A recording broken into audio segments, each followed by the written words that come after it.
Good evening, everyone. The topic for today's class is syndromes in pediatric ophthalmology. I'm Dr. Ashna, and the moderator for this talk is Dr. V.A.R. Man. Multiple syndromes can have manifestations in the eye, and it is important for us to pick up these signs and ask for a systemic evaluation. Based on how they present in the eye, we can divide them as craniofacial disorders, syndromes that cause lens abnormalities, and those that affect the angle development. Craniosynostosis is a premature fusion of the cranial suture. It will prevent bone growth perpendicular to it and allow compensatory growth in the parallel plane. Most common suture involved isolated synostosis is the sagittal suture. In 15% cases, syndromes can be associated with these synostosis, and the most commonly involved suture is the coronal suture. When the sagittal suture is involved, the anterior posterior length of the skull is increased, and this is called scaphocephaly. Whereas with the coronal suture, the bitemporal diameter will be increased, and that is known as brachycephaly. This is the case of a 1-year-old boy who was diagnosed elsewhere as Crouzon syndrome, and he was referred for bilateral disc edema. The mother also had Crouzon syndrome. The birth history was uneventful, and there were normal developmental milestones and no signs and symptoms of raised intracranial pressure. On examination, there was facial dysmorphism, bilateral proptosis, hyperteloism, extraocular movements were full and free, and there was no lag of thymus. Cover test showed an alternating exotropia with a V pattern.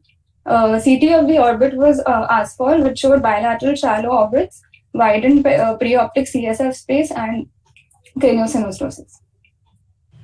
This is the disc photo showing elevated discs in both the eyes. After this, he underwent frontal remodeling surgery, and then the papilledema was seen to resolve. Crouzon syndrome is the most common craniosynostosis. It is autosomal dominant with gain of function mutations in the fibroblast growth factor receptor 2 gene, which allows unopposed osteoplastic differentiation and premature suture fusion. The coronal synostosis leads to brachycephaly and anterior posterior shortening and a steep forehead. In Crouzon syndrome, patients will have midfacial hypoplasia, beak nose, high arch palate, and the intellect is normal. This should be differentiated from Apert syndrome, which has similar presentation, but there is a characteristic bilateral symmetrical syndactyly, and these patients also have intellectual disability. The craniosynostosis syndromes have characteristic manifestations in the eye. There can be proptosis because of shallow orbits, maxillary hypoplasia, lower lid retraction, and they can have spontaneous globe prolapse after a bout of coughing. The lag of thymus can predispose to exposure keratopathy and infection, and patients have anisometropia. This is a patient who had proptosis after a bout of coughing. Strabismus is the most common cause of amblyopia in these kids. There is a characteristic X-cyclotorsional syndrome and a V pattern exotropia, which is more pronounced in the up gaze. This is hypothesized to be because of an inferior oblique overaction.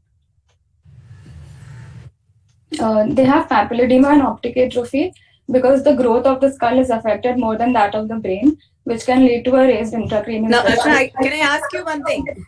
These children usually have a underaction of the superior oblique with the overaction of the inferior oblique. Is it a true inferior oblique overaction or is it something else? Ma'am, maybe relative because of the superior oblique working less, ma'am. Can you have an explanation for that? Because you said that there is excyclotorsion of the orbits. Is there anything that gets remodeled in the orbit or anatomical structures that can probably cause this kind of a manifestation? Because if you go ahead, because the most important part is if you go ahead and you plan your surgery thinking that it is inferior oblique overaction, and if you operate on that inferior oblique, your results may not be predictable because you might ultimately not get your results. Okay, the reason being different. Because in a primary inferior oblique overaction, secondary to superior oblique underaction, your treatment, if you treat the inferior oblique, if you recess or if the inferior oblique is underacting, then it gets corrected. But in this case, this inferior oblique overaction is something else. The trochlear pulley there is a complete reorientation of all the extraocular muscles. Okay, because there is excyclotorsion and the arc of contact of all these extraocular muscles gets modified because of the shallow orbits. Okay, the eye actually hangs on the inferior oblique. It causes overaction of the inferior oblique. So correcting the inferior oblique will not take care of your inferior oblique overaction. Rather, if you see an imaging picture where your lateral rectus is inferiorly displaced, you correct the lateral, you resist the lateral rectus and you supraplace the lateral rectus. That will take care of the vertical what you get. Okay, so your line of management should be different when you see a child with a craniostenosis. Yes. With the inferior oblique overaction. This V pattern is because of inferior oblique overaction, but still the reason is different. Okay. Okay, so always do an imaging to look for the position of the extraocular muscles. If there is exoeclotortion of the orbit, to see if the muscles are also displaced. Okay, there can be reorientation. The superior rectus can be a little more lateral. Lateral rectus again will be a little more inferior. So there is a complete reorientation of your muscles. Okay. And when you said about that case presentation, what you showed as a papilledema, the optic nerve manifestations can be either as raised ICT because of your closure of the sutures. But apart from that, you can have even stenosis of your canals, which can cause compressive optic neuropathy also.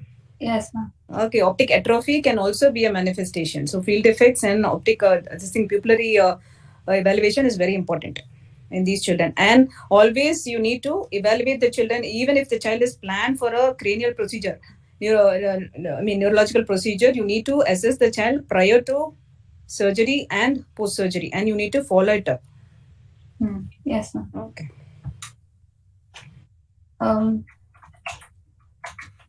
The papilledema in these patients, as ma'am said, is also because of anomalies of the orbit or the optic canal, and abnormal venous anatomy can lead to venous congestion and a raised intracranial pressure.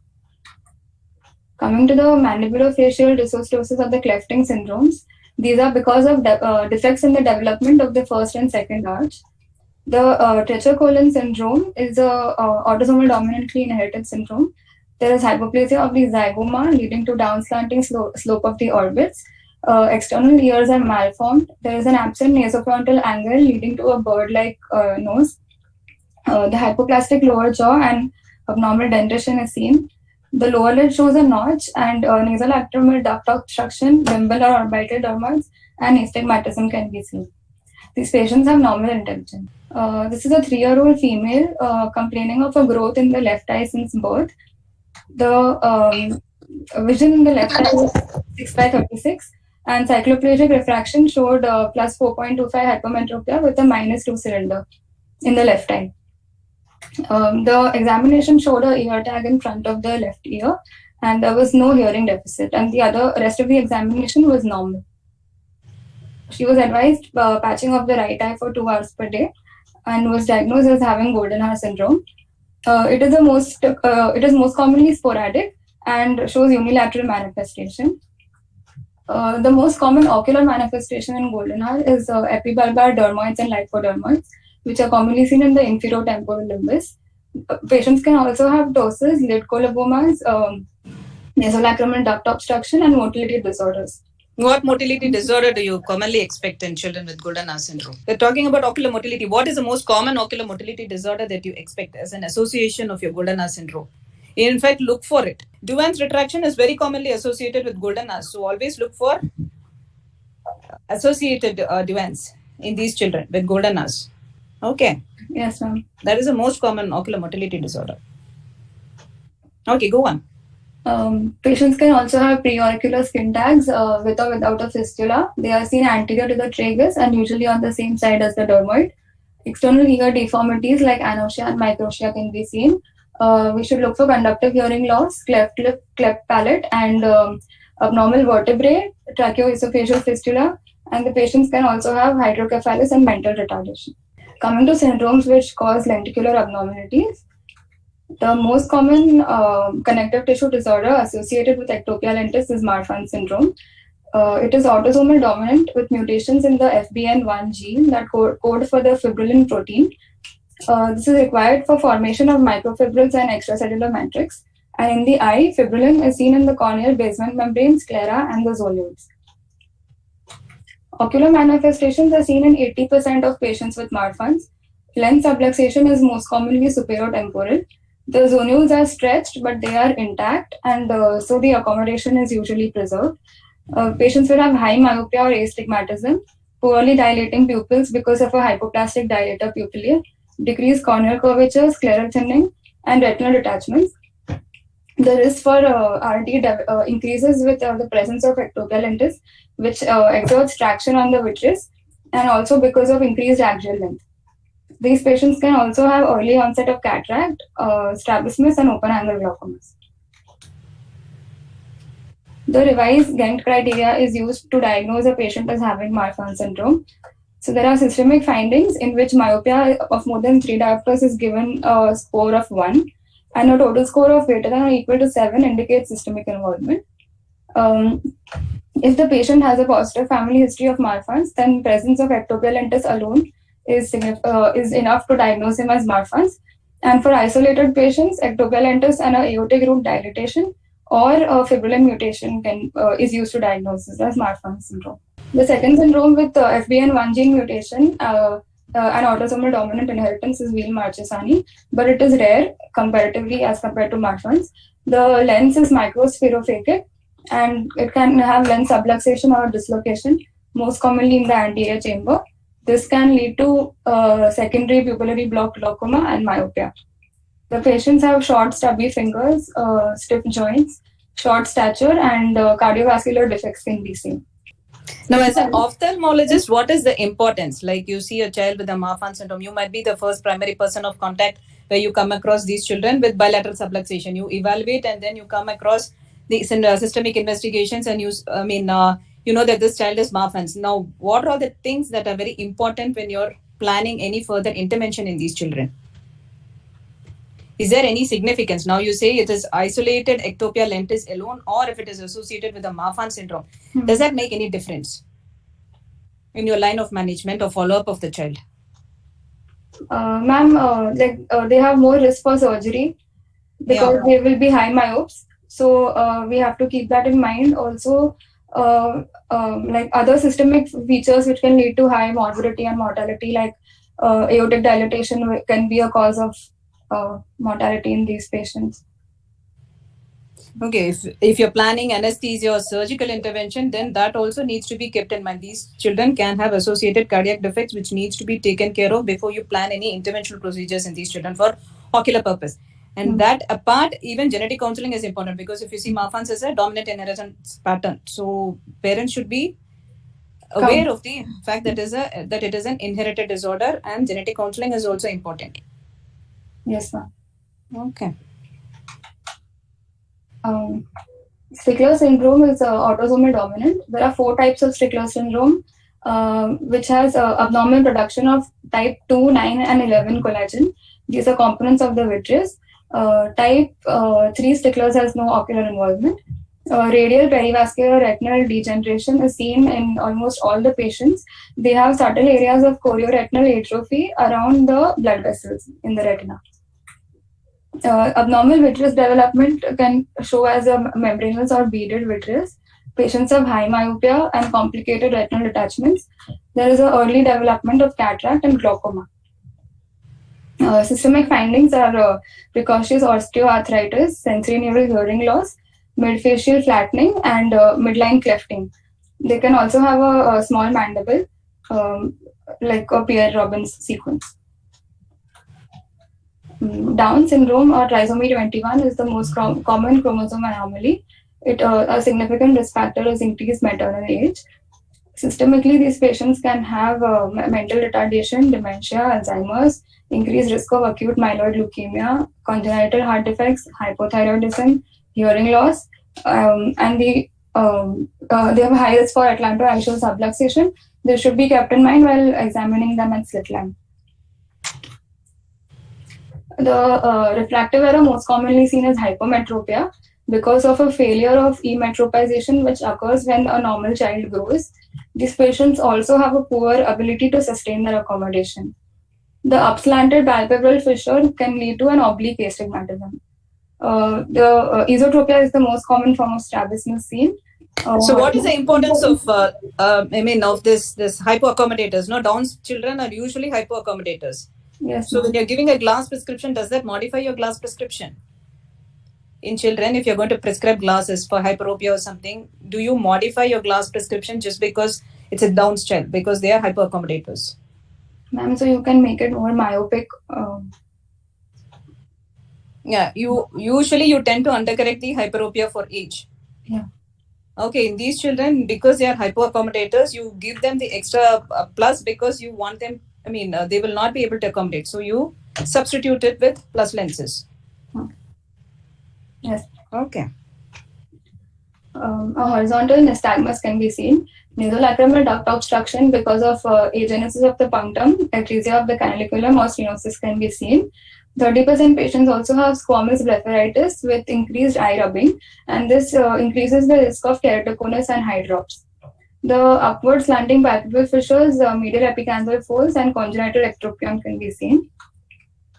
Patients are predisposed for having congenital or early neonatal cataracts.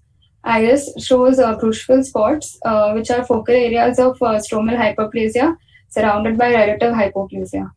Is there any particular morphology associated with the Down's cataract? What is the most common morphology of the cataract that you see in children with Down syndrome?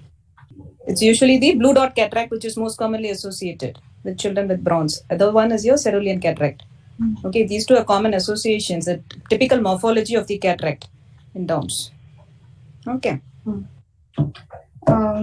There's a greater number of vessels that cross the optic disc, which give a spoke-like appearance. Glaucoma is seen rarely, and macular hypoplasia can also be seen. A 30 days old boy, informant was the mother, with complaints of white opacity in both eyes since birth. The birth history was normal, and there was no history of fever with rash in the mother in pregnancy. He was examined to have both eyes visually significant zonular cataracts, for which he underwent lensectomy under general anesthesia.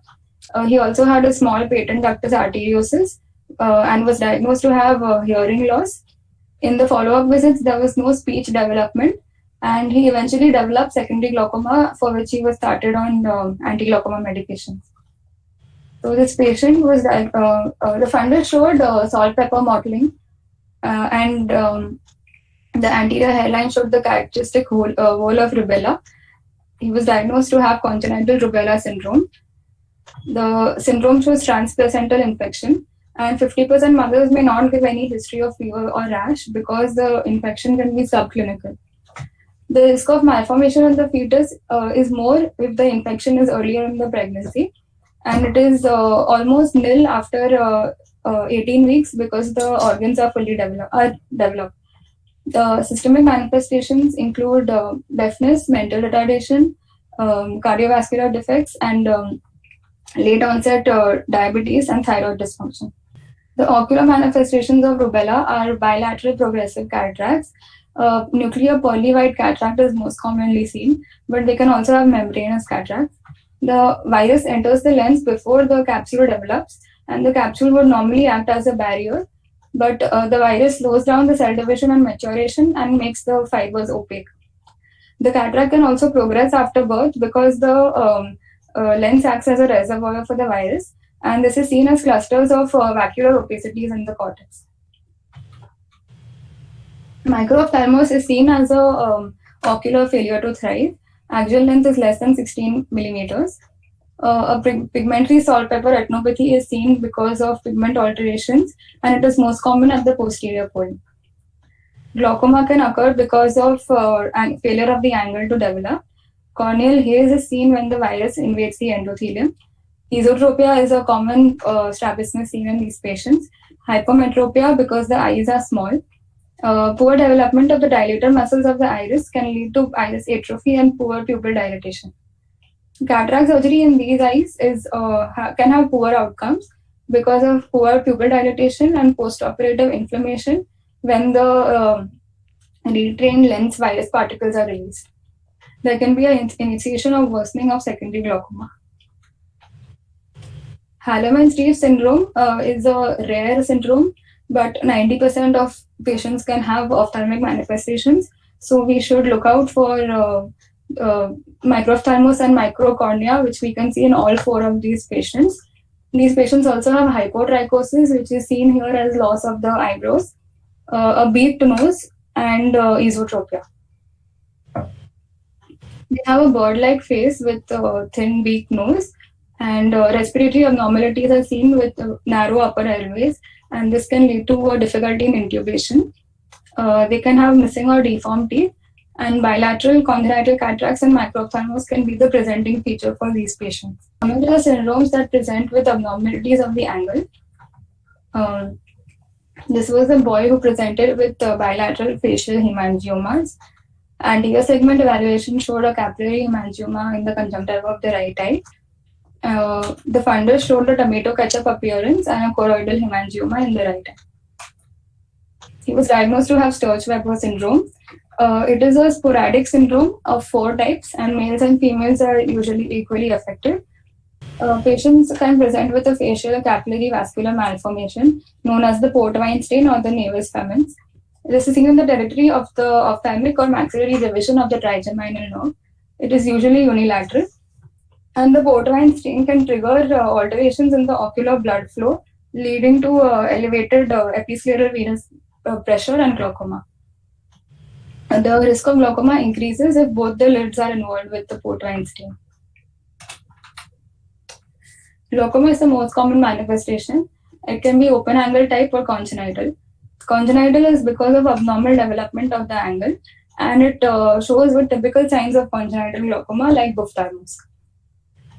Secondary to elevated episcleral pressure, there can be open angle glaucoma, which is seen with blood in Schrempf's canal.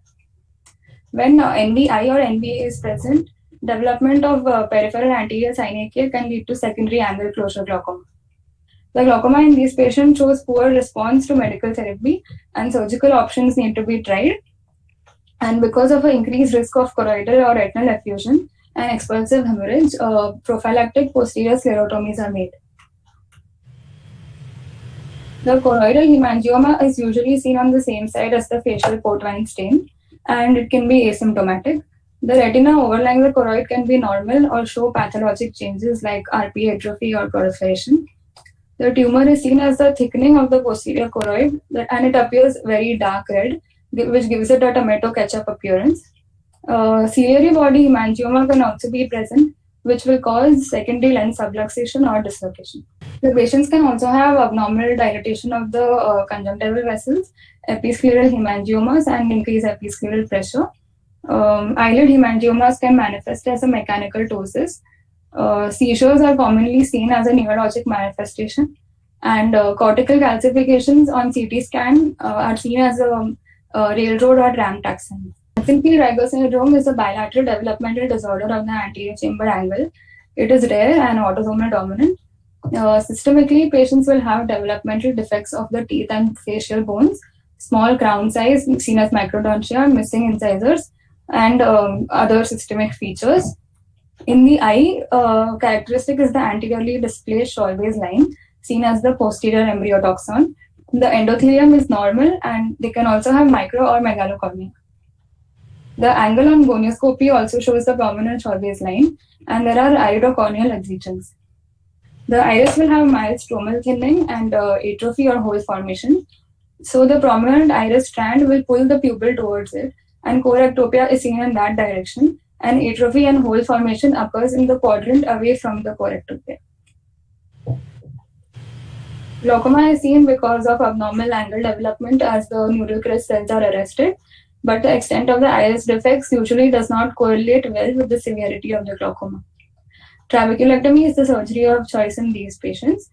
They can also have other manifestations like strabismus, limbodermoids, cataract, and a congenital pupillary iris lens membrane. The Alagili syndrome is another syndrome which has posterior embryotoxon, but it usually has a normal intraocular pressure. Iris abnormalities are seen, diffuse fundus hypopigmentation, speckling of the retinal pigment epithelium, and disc anomalies can be seen. It is autosomal dominant, and the liver is the most commonly affected organ because there is a abnormal digestion of the fat-soluble vitamins. characteristic vertebral shape is seen as the butterfly vertebrae. Cerebrovascular events can lead to morbidity and mortality in these patients. Thank you. I would like to thank Dr. SAR and VAR ma'am and Dr. DEM for the clinical photographs. Thank you, Ashna. Can somebody tell me what exactly is a syndrome or a monogenic syndrome? Ashna, if nobody takes the answer, question, then you'll have to answer the question. Ma'am, a syndrome is a collection of many systemic manifestations which usually occur together, and so they are associated with each other. Usually, they can be because of there is something called as association. There is something like a sequence and a syndrome. Are these all same or are they all different? No, this is just for just like that. I'm asking this question because I don't know. There's a basic difference. No, monogenic syndromes. If you say Marfan's, you know that there is a particular gene which is defective, which causes all the manifestations all over the. It affects various organs because of that one defective gene. Okay, so that is a monogenic syndrome where the anomalies are etiologically related and it can be associated with one particular gene defect. Only then it is called as a syndrome. The rest are all mostly associations, even though they may not be etiologically related, but these things happen together when the child is developing or something, if there is a viral infection or something, all these things are developing simultaneously. So these organ anomalies happen together. So those are actually only associations. And there is something called a sequence. One happens and subsequent to that, because of that, you have associated anomalies. So once you look at one thing, then the other things just follow.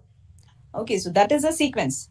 These monogenic syndromes actually are etiologically related and it should be related to one particular gene defect. Only then you call it as a monogenic syndrome. But all these mostly, even if there are a cluster of signs or something, we put it together and call it as a syndrome. So this, I think, even though there are various ways in which you can approach this topic, I just asked her to keep it to those common cases what we come across in the pediatric of that. But even I would still feel we still come across a lot more of those syndromes, like mostly blepharophimosis syndrome and all is quite a common thing what we see. And we probably refer it to oculoplasty. But those things also you should be aware of, because I feel blepharophimosis is something which invariably, I think in a month, at least one case of blepharophimosis you would see. So ocular associations of blepharophimosis and the types of blepharophimosis and the systemic association, you should be aware as a pediatric ophthalmologist, because if there is a female child with a blepharophimosis syndrome, then the significance of that you should be knowing, the primary ovarian failure which can be associated, so that you can counsel. Because if you're the primary person who's going to be treating, you don't have an oculoplasty setup, then you should probably send the child for a systemic workup or a gynecological examination and inform the parents accordingly. So these things and all, as a pediatric ophthalmologist or a primary ophthalmologist, you should be knowing the association so that you counsel the parents accordingly. And you might be the person of primary contact, so you have to make sure that the child is taken care of in all aspects. Okay, so that's the idea of the class. It's not about knowing or remembering all these things, because this is something which you need to memorize and keep looking for it. The more you see, the more number of cases that you see, you automatically start remembering. Okay, because once you see one case and then you start associating all those things, then you kind of start remembering it. So it comes with time. But still, these important things you should not be missing. So I just ask her to keep it very simple and most common cases only. You can even approach it in a different way from various anatomical structures, the syndromes associated from anterior to posterior. You can classify them also that way. But this is one of the ways in which you can probably approach the topic. Okay. If there are no more questions, I think anybody has any doubts with regard to the topic? Okay, thank you. Thank you, ma'am.